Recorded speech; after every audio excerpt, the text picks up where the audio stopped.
It is 1446 hours over the southern Caribbean Sea, a vast, shimmering expanse that belies the sudden kinetic urgency brewing just below the horizon.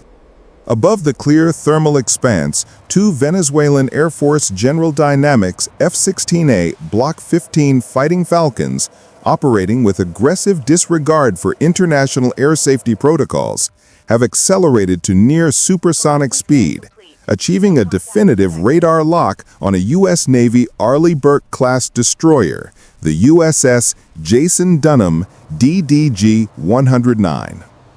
This is not an exercise in theory, but a real-time study in the razor-thin margin between professional deterrence and kinetic conflict, a moment where human discipline, encoded within automated precision, defines the geopolitical stability of a vital maritime choke point. The USS Jason Dunham was operating under a routine Freedom of Navigation operation, FONOP, in international waters, focusing specifically on maritime domain awareness and adherence to established sea lanes critical for global commerce. Her primary sensor suite, the Lockheed Martin AN/SPY-1DV multifunction radar integrated within the Aegis combat system, was conducting a standard air and surface volumetric scan when it registered two high-velocity contacts emerging from a low-altitude patrol sector. Initial track IDs were generated based on speed and flight profile, but the platforms failed repeatedly to respond to IFF, or Identification Friend or Foe, queries, transmitted across both military and civilian International Air Distress, or IAD, frequencies. This immediate non-compliance and the sustained high Mach profile elevated the internal threat assessment within the Combat Information Center, or CIC, from track to threat non-compliant. The Venezuelan F-16As, now designated as non-compliant air assets, were executing a highly aggressive attack profile, utilizing a steep, controlled descent from a cruising altitude of approximately 25,000 feet. This maneuver was deliberately designed to minimize their radar cross-section, or RCS, against surface vessels and maximize their potential energy for a terminal attack run. Their tactical objective was twofold. First, to use their supersonic speed to compress the destroyer's reaction time, and second, to exploit the resultant Doppler shift and environmental noise to confuse the AN/SPY-1DV's low-angle tracking filters. Inside the ship's Combat Information Center, otherwise known as CIC, the atmosphere shifted instantly from routine patrol to Condition 2, a high-alert status requiring all primary combat stations to be manned and system redundancy checks completed. The screens were alive with the specific technical signatures of the incoming assets, their velocity vectors indicating a weapons release basket alignment. The engagement began with the unmistakable signature of hostile intent. The sudden high-power activation of the F-16A's AN/APG-66 pulse Doppler radar sets, immediately followed by the launch of two AIM-9P4 Sidewinder infrared homing short-range air-to-air missiles. The decision by the involved aircrew to achieve a definitive terminal radar lock and initiate the firing sequence over international waters immediately triggered a change in the destroyer's pre-established Rules of Engagement, ROE, to weapons-free.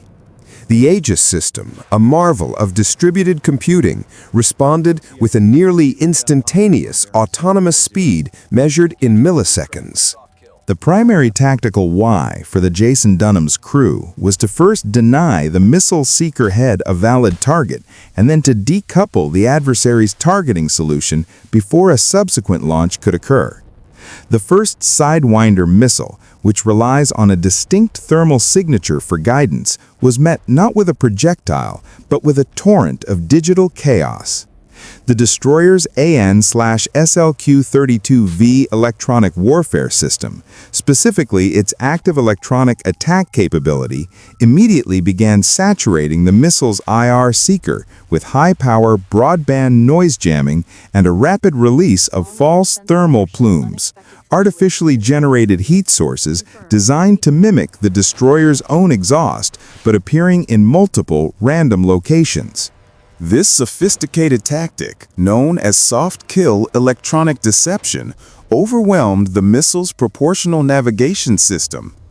Unable to discriminate between the true heat signature and the electronic clutter, the AIM-9P4 lost its terminal lock and, stripped of guidance, began to tumble kinetically, vanishing harmlessly into the churning open sea. The second incoming AIM-9P4, which had maintained its lock and continued its high-velocity approach, forced an immediate, integrated transition to hard-kill measures. Simultaneously, the forward Mk-45 5-inch gun mount dispersed a massive precision cloud of chaff, small, radar-reflective aluminum fibers, creating a dense false radar return with a significantly larger cross-section than the destroyer itself.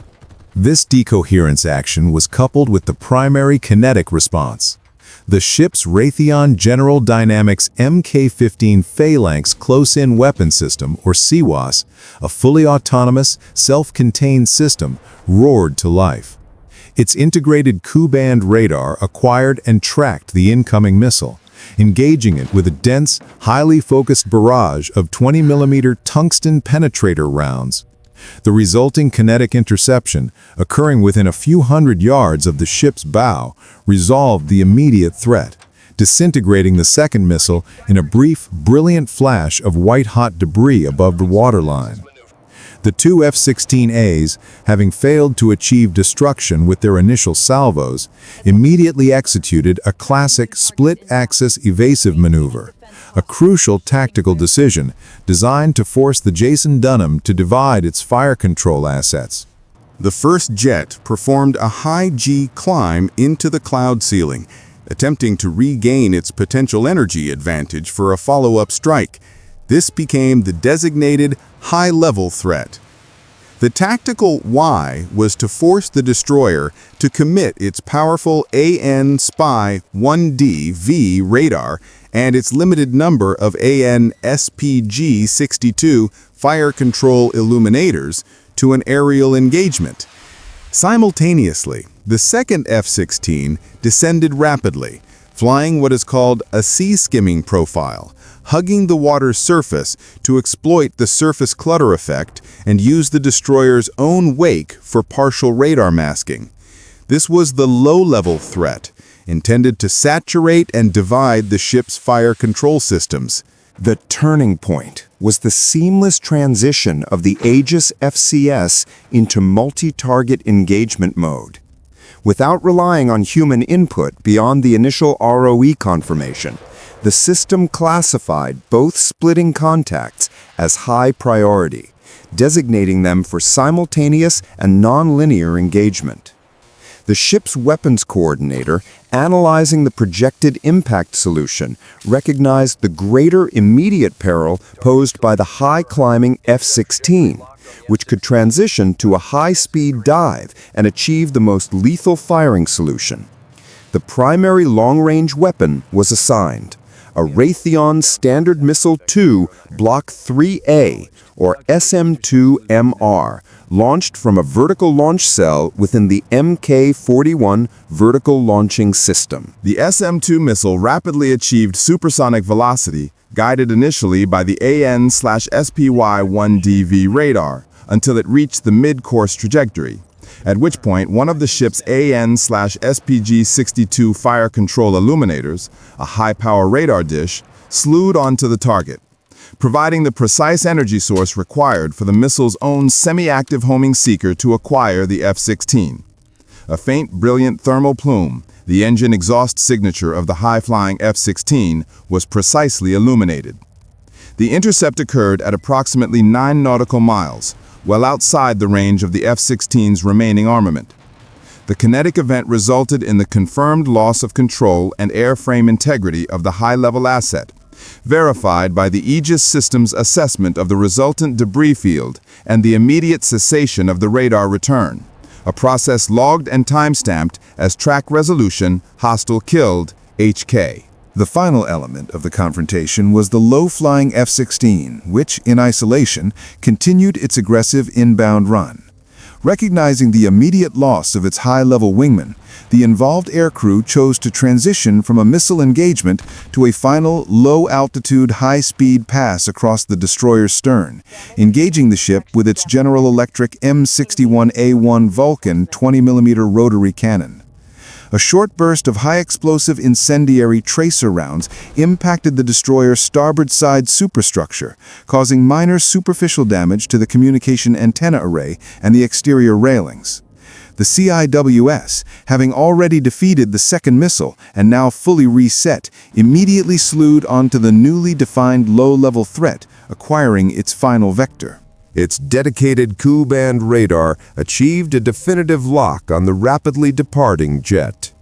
The autonomous system engaged the F-16's aft section, impacting the vertical and horizontal stabilizers and the engine exhaust nozzle with a dense stream of tungsten penetrators.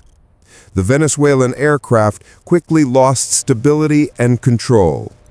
No descriptions of destruction, gore, or graphic violence are permissible, and was logged as a complete loss of control, forcing an immediate, unrecoverable descent into the ocean. The entire sequence, from the first radar lock to the final resolution, consumed barely 60 seconds of focused kinetic action. The neutral, confirmed outcome, both non-compliant air assets were successfully neutralized via a controlled, sequential defensive response. The central lesson is undeniable. Technological performance, married to procedural discipline and tactical control, guarantees survival and mission objective retention. With the battle space clear, the destroyer immediately entered post-engagement procedure, PEP. The AN/SPY1D-V returned to a maximum gain volumetric search, ensuring no tertiary contacts remained in the area of operations. Engineering teams initiated damage control assessments, while the Combat Systems Officer began compiling the After-Action Report, AAR, logging every radar plot, IFF failure, and telemetry output. Search and recovery teams were deployed to the last recorded coordinates of the debris fields, 12.4 nautical miles outside of any territorial waters, to confirm the lack of active distress beacons and catalog the wreckage. The atmosphere in the CIC shifted from the sharp tension of combat to the heavy focus of forensic review. Every decision, human and automated, was checked against the ROE and procedural standards. The AN/SLQ-32V logs were verified to confirm the soft kill parameters used against the first missile. The CIWS radar tape was reviewed to confirm the terminal tracking solution on the second missile and the final jet. The professional standard was maintained, not through aggression, but through the precise, verifiable application of defensive force. This incident will be studied as a textbook example of how a fully integrated Aegis platform, operating under clear, controlled parameters, can prevent an accidental skirmish from spiraling into a regional conflict. The strategic takeaway from the USS Jason Dunham engagement is profound. It is not a tale of pure dominance, but one of measured, professional deterrence and the power of integrated defensive systems. It confirms that modern naval power relies absolutely on the systems and procedural discipline that allow a vessel to neutralize multiple, simultaneous threats across different vectors and energy states with minimal human latency. In the aftermath, as the sun began its descent, painting the Caribbean in hues of amber and gold, the destroyer maintained its course and speed. In the digital battle space, information is the only hard currency, and the integrity of the collected data would be the primary tool of diplomacy. The Caribbean Sea returned to calm, but its silence is now the strategic quiet of a theater whose balance was maintained only by the exactitude of a machine and the unwavering control of the professionals who stood behind it. The ultimate truth of modern conflict is this: survival now depends on the ability to enact maximum force with maximum control, proving that a disciplined hand on the firing button is the greatest deterrent of all.